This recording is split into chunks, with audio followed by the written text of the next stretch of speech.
I'm a proud black man in this country, and you have offended me. Dr. Rowley is demanding an apology. I know what the yellow bananas mean. It's monkey that has created banana. But people hungry in Trinidad and Tobago, and you feed the monkeys banana. You could go to hell with that. We are better than that in Trinidad and Tobago.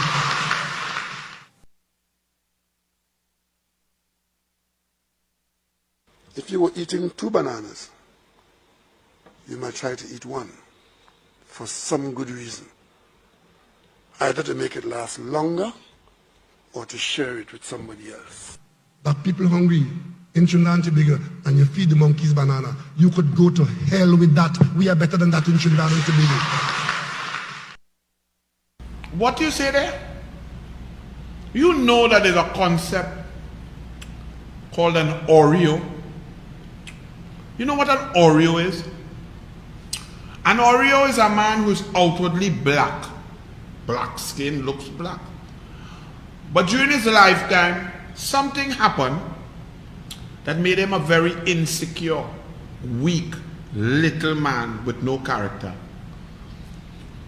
who's ashamed of his blackness and lives his life trying to be something that he is not. So he runs down things that are lighter than him. He runs down big things, fat things, or anything that look lighter than him. He runs down games that are played by people who are lighter than him. He runs to buy houses next to people who look pinker than him. And when he gets into power, he talks down to those who look like him outwardly. So that when he gives HDC houses to people who have to purchase them, 750,000 for example, he makes speeches and talks down to black people and tells them, don't turn here into a ghetto. I don't want to see sneakers on the wires.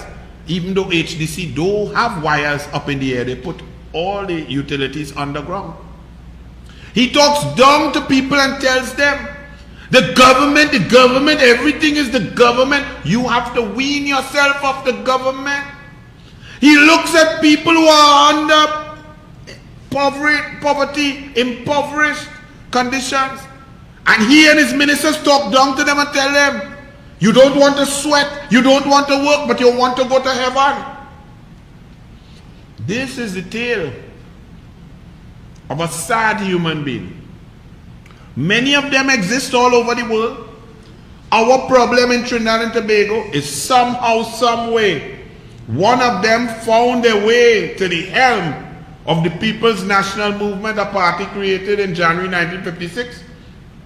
And with the gerrymandering of the boundaries, any human being who reaches the leader of the PNM must be the Prime Minister. After 30 years of unfettered rule from 56 to 86, and ruling Trinidad and Tobago for 48 out of 61 years. But somehow the PNM allowed this pretentious, fake black man, who since being Prime Minister has sent black people back to the 1940s. He withdrew funding from every program that could have been a glimmer of light in the eyes of the black children of this country. He cut sport from 140 million to 10 million. He cut PAN in school. He cut money to funding to culture, arts. He cut money from school feeding textbooks. He cut laptops. He cut UTT, NESC, MIC centers. He shut down the Sea Bridge to Tobago and mashed up the black economy of Tobago. But he called a race card on an Indian lady who is blacker than he would ever be. An Indian lady, strong and proud, from poor roots, who on reaching power, first thing she did, see about everybody, see about all people, including all her black people. Whether it's Children Life Fund, Baby Grant, increasing textbook funding from 33 million to 133 million annually, increasing sport funding from 10 million to 140 million annually, full support of the TT Pro League, full support sporting organizations, increased funding, 106 schools, whether it was increased gate from 400 to 800 million per year, increased URP projects for those most in need to get money on the table to feed their children, taking VAT off of food items, 7,000 food items, taking VAT off. Rowley comes and put all that back on.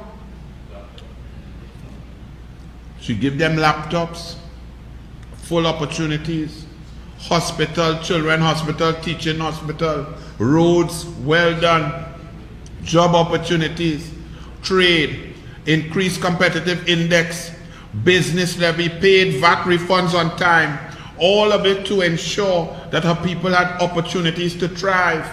Yet during an election, you let a man who don't like anything black tell you that the Indian lady whose policies support everybody, who sees no race at all, she don't even see it, that because somebody gave a person a whole hand of banana to eat, because that's what they had, they buy in the grocery, you all said, and you allowed that man to play a race card to make black people vote against themselves, to vote for a torturer of black people, to vote for somebody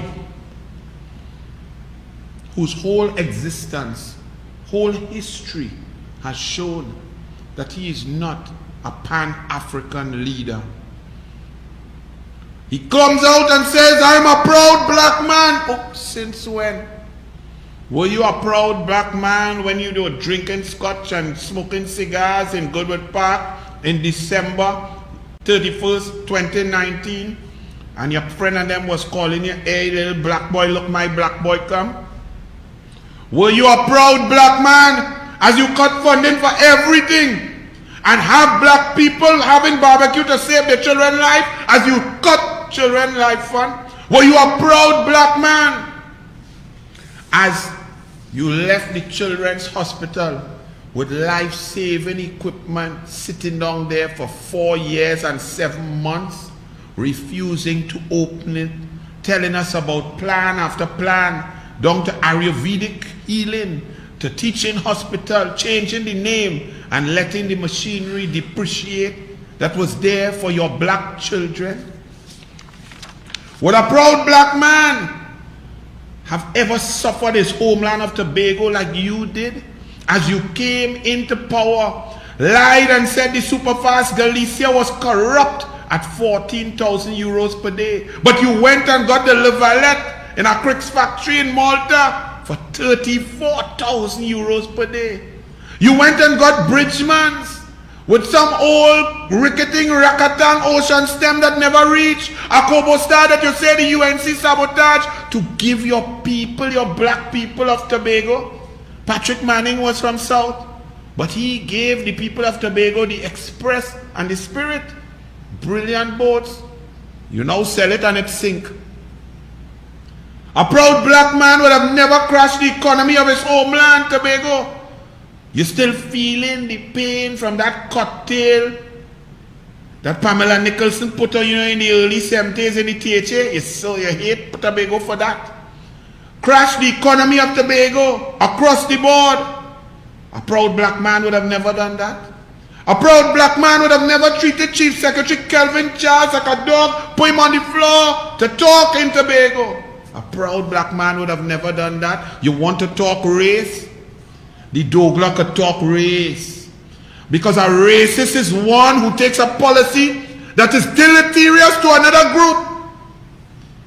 Kamla Prasad Visessa's policies are there for the record to show that every human being, every creed and race, every religion, every person, every gender, differently able, everybody benefited from her policies. When we check your record, Keith Christopher Rowley, you suffer black people the most. You suffer everybody, but black people suffer the most. A proud black man would have never worked Obia on another black leader. Keith Christopher Rowley, When a former prime minister and a black man and a proud man and a gentleman, I may disagree with him on policy, but class is class. When he was ailing, you boasted on the platform, on the hustings, that you are from Mason Hall, very close to Lake Oto, and that man put you out of somewhere, and you see what happened to him. You are a sick man. You are not a black man. You're a sick human being. A black man will not be a leader and have black people lying down, face down on the ground, possessing in a party under COVID-19 while approving his Adams Bagel eating compatriot Andrew Gabriel 200-person wedding in the same COVID lockdown. A black man wouldn't do that. A proud black man who had the power to help those most in need would not leave 35,000 children without laptops, would not leave 35,000 children without getting online for 14 months of education when the majority of them are young black children. A black man would not allow football to crumble to the point where it is, because football is a black man's sport in Trinidad and Tobago. I need to get my Indian people to play more football. A black man would not allow black benchers in his government not to get any recusals. A black proud man will ensure that the strongest, most powerful portfolios are held by black people of the black party for whom he played the black race card to stay in power by a slim black margin.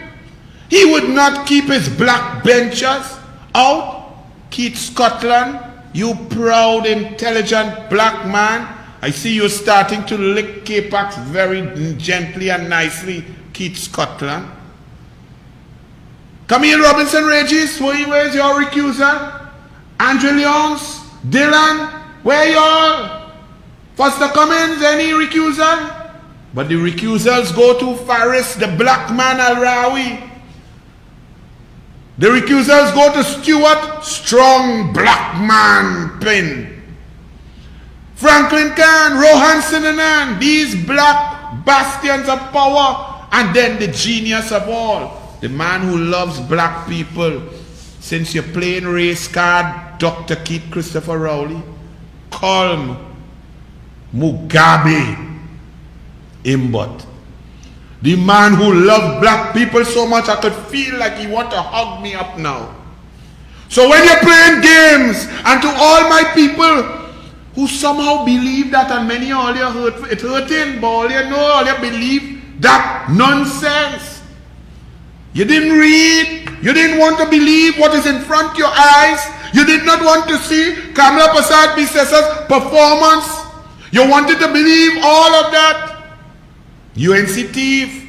But when UNC thief, it had board, it had advertisement, it had CEO, it had evaluation team, it had tender committee, it had advertisement, it had competitive tender, it had cabinet note, it had FNJP, it had approval, it had Ministry of Finance. Under Rowley, it had Noel Garcia. Under Rowley, it had Rowley and Smallpin. Under Rowley, it had one man on 10 board. But UNC thief. Well, I go in and eat my one banana, I done finish one. I had to. But I give my black brother outside who was hungry on the pavement, I give him my second banana. Good night.